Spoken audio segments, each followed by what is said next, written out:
1. The history behind the 1966 quarter. Let's start with a little background. The Washington quarter has been minted since 1932 to commemorate the 200th birthday of America's first president, George Washington. But something very interesting happened in the mid-1960s.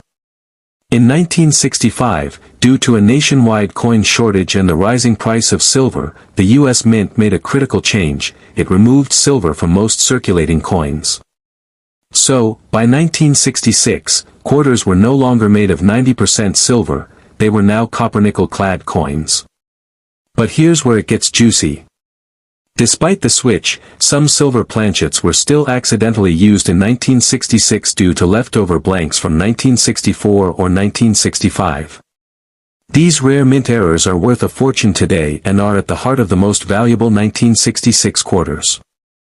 2. Mint marks and mintage. What makes 1966 unique? Here's something to remember. The 1966 quarter has no mint mark. That's because, during 1965 to 1967, the U.S. Mint suspended the use of mint marks in an effort to discourage coin hoarding. That means all quarters from 1966 look nearly identical at a glance, no matter if they were struck in Philadelphia, Denver, or San Francisco. The mintage? A massive 821 million quarters were struck in 1966, making it seem like a common coin. But that's why the rare errors are even more exciting. They're hiding in plain sight among hundreds of millions of ordinary coins. 3. Rare errors that make the 1966 quarter incredibly valuable. Now to the good part, the errors and varieties that transform this coin from spare change into a jackpot. Warning: silver planchet error, most valuable. This is the holy grail of 1966 quarters. Because the U.S. Mint had leftover silver planchets from 1964, a few were mistakenly fed into presses meant for clad coins. How to check? A silver 1966 quarter will sound different when dropped. It will have a ring instead of a clink. Also, look at the edge, there should be no copper line. Auction record. One of these silver 1966 quarters in mint state condition sold for over $150,000 at auction. Warning: double die obverse, DDO. This error occurs when the die used to strike the coin has a doubled image, often visible in the date or the words, "In God We Trust." Value: depending on clarity and condition, a 1966 DDO can range from $100 to $3,500 plus. Warning: off-center strike. A coin struck off-center is always desirable. The more dramatic the shift, the more valuable. Value: a 1966 quarter that's 40 to 60% off-center could fetch $200 to $1,000 plus. Warning: clipped planchet. A clipped planchet means the blank used to strike the coin was improperly cut. It looks like a bite is taken out of the coin. Value: depending on the size of the clip, values range from $100 to $500 plus. Warning: wrong planchet errors. Some 1966 quarters were accidentally struck on nickel, penny, or foreign coin planchets. Value: depending on the metal and weight, these can be worth $2,000 to $15,000 or more. 4. Grading and condition, why it matters. Condition is everything in the coin world. A worn-out 1966 quarter is only worth face value unless it has a major error. But if you have a high-grade or uncirculated piece, jackpot. Coin grades. MS-60, MS-65, mint state coins, lightly marked. MS-66, MS-68, high-grade gems, very rare. MS-69, MS-70, virtually perfect, almost never seen. Moneybag and MS-67 silver planchet error 1966 quarter sold for over $100,000 at auction. Fire: even regular clad quarters from 1966 graded MS-67 plus can fetch $500 to $2,500 due to their condition rarity. 5. How to spot a valuable 1966 quarter. Want to know if you have a jackpot quarter? Here's a checklist. White heavy checkmark, check the weight. Clad quarters weigh 5.67 grams. Silver planchet errors weigh 6.25 grams. Use a digital scale. If your quarter is heavier, you might have silver. White heavy checkmark, look at the edge. Clad coins show copper along the edge. Silver errors have a solid silver edge. White heavy checkmark, inspect the date and text. Look closely at "In God We Trust" and the date for any doubling. White heavy checkmark, use a magnifying glass or coin loop. Many valuable errors are hard to see with the naked eye. White heavy checkmark, get it graded. If your coin looks off, submit it to PCGS or NGC for professional grading. The value can skyrocket once authenticated. 6. Market value recap. What could your 1966 quarter be worth? Coin type, potential value, silver planchet error, MS67 plus, $100, 000, $150, 000, double die obverse, strong, $500, $3, 500 off, center strike, 40 to 60%, $250, $1, 000 plus clipped planchet, $100, 500 wrong planchet, e.g., struck on dime. $2, 000, $15, 000 plus high grade regular, MS67, $500, $2, 500. 2013 $1 bill. The Series 2013 $1 bill is part of the Federal Reserve's ongoing efforts to refresh America's currency. First issued in the fall of 2013, these notes feature portrait and vignette, George Washington's classic likeness on the front, with the Great Seal Eagle on the back. Series date and letter, the tiny 2013 date followed by the revision letter E, indicating the fifth design change since 1963. Federal Reserve District, identified by a letter, a L, and corresponding seal, pinpointing which one of the 12 regional banks printed it. Over 1.2 billion of these notes flooded circulation, making them seemingly commonplace, until you know exactly what to look for. 2. Why the E matter. Every series letter on U.S. currency marks a subtle change. Signatures, swapped Treasury Secretary or FRB Chairman signatures. Plate and seal updates, slight tweaks to plate positions, seal size, or substrate composition. Enhanced security features. Even on $1 notes, small innovations to deter counterfeiting. By Series 2013 E, the printing presses were ultra-efficient, but the complexity introduced rare mishaps. These few rogue sheets birthed the superstar notes we'll cover next.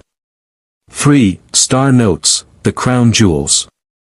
When a sheet has printing flaws or a miscut, the Bureau of Engraving and Printing, BEP, destroys it, but sometimes they splice replacement sheets featuring a little star after the serial number. Why collectors love star notes. Scarcity, only about one star note replaces every 10,000 regular notes. I appeal, that tiny star turns an ordinary serial into a badge of rarity. Value explosion. Uncirculated star notes in crisp condition can sell for $100 to $500. Low prefix or paired star notes, e.g., first 10 printed, can rocket to $1,000 to $5,000 plus. The all-time record? A New York Fed star note with a gem grade sold for $25,000 in 2021. Keep an eye out for matching consecutive star notes. They're like duplicate lottery tickets for currency collectors. 4. Fancy serial numbers, the $1 million digit dance. Beyond the star lies the world of fancy serials, patterns in the 8-digit number that ignite collector frenzy. Type description, typical value range, ladder 1 2 3 4 5 6 7 8 or 8 7 6 5 4 3 2 $1 $200 $500 radar / palindrome reads the same forward / backwards, e.g. 024 4420 $300 $1 000 plus repeater bababab, e.g. 1212112 $150 $400 binary only zeros and ones, e.g. 01010101, $300 $1 500 plus solid all digits identical, e.g. 77777777, $1,000, $5,000 plus low serial 0000001, $0000099, $2,000, $10,000 plus high serial 999999990, $9999999, $2,000, $8,000 plus. Ladder notes. Demand is sky-high for 1 2 3 4 5 6 7 8 on Series 2013 E. Single uncirculated ladder notes often fetch $350 to $700. Ultra seekers pay $2,000 plus if they're star ladders. Solid numbers. 000000000 doesn't exist, but 1111111 or 888888888 solid 8s have sold for $5,000 to $12,000 in choice UNC grades. Premium if the note is FRB, L, San Francisco, or B, New York, where fewer sheets were printed. Low and high serials. Note 0000001 on a Series 2013 E was rumored to be saved by BEP archivists, but whispers say one slipped into the collector market, commanding $50,000 to $75,000 when it surfaced. In 2022, a 9999999 note sold privately for $60,000. Palindrome and radar. A mirror image 123, 4321 or 055, 5550 can yield $800 to $3,000, especially in pristine condition.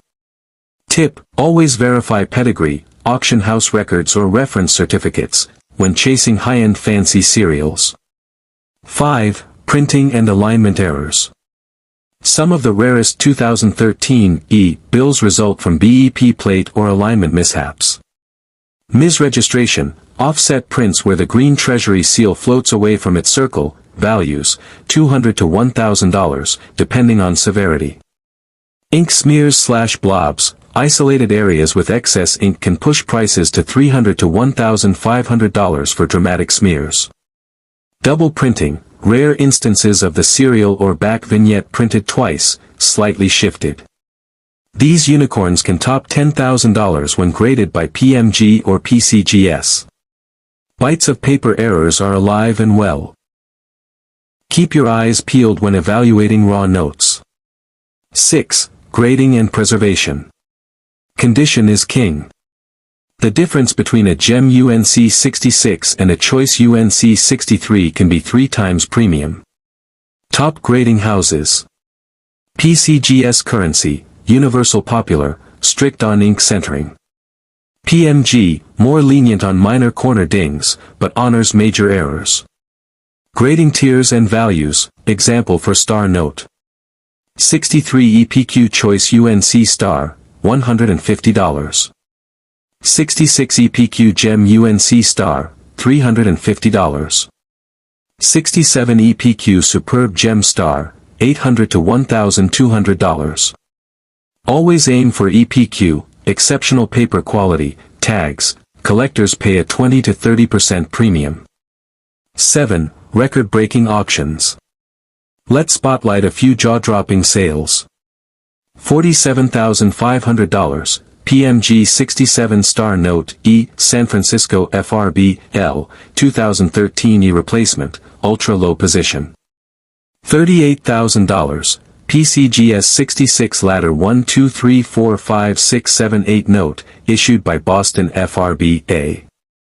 $65,000, PMG 67 Solid Success, 666666666, New York FRB, B. These superstar sales prove that with the right combination of rarity, condition, and pedigree, a humble dollar can become a six-figure legend.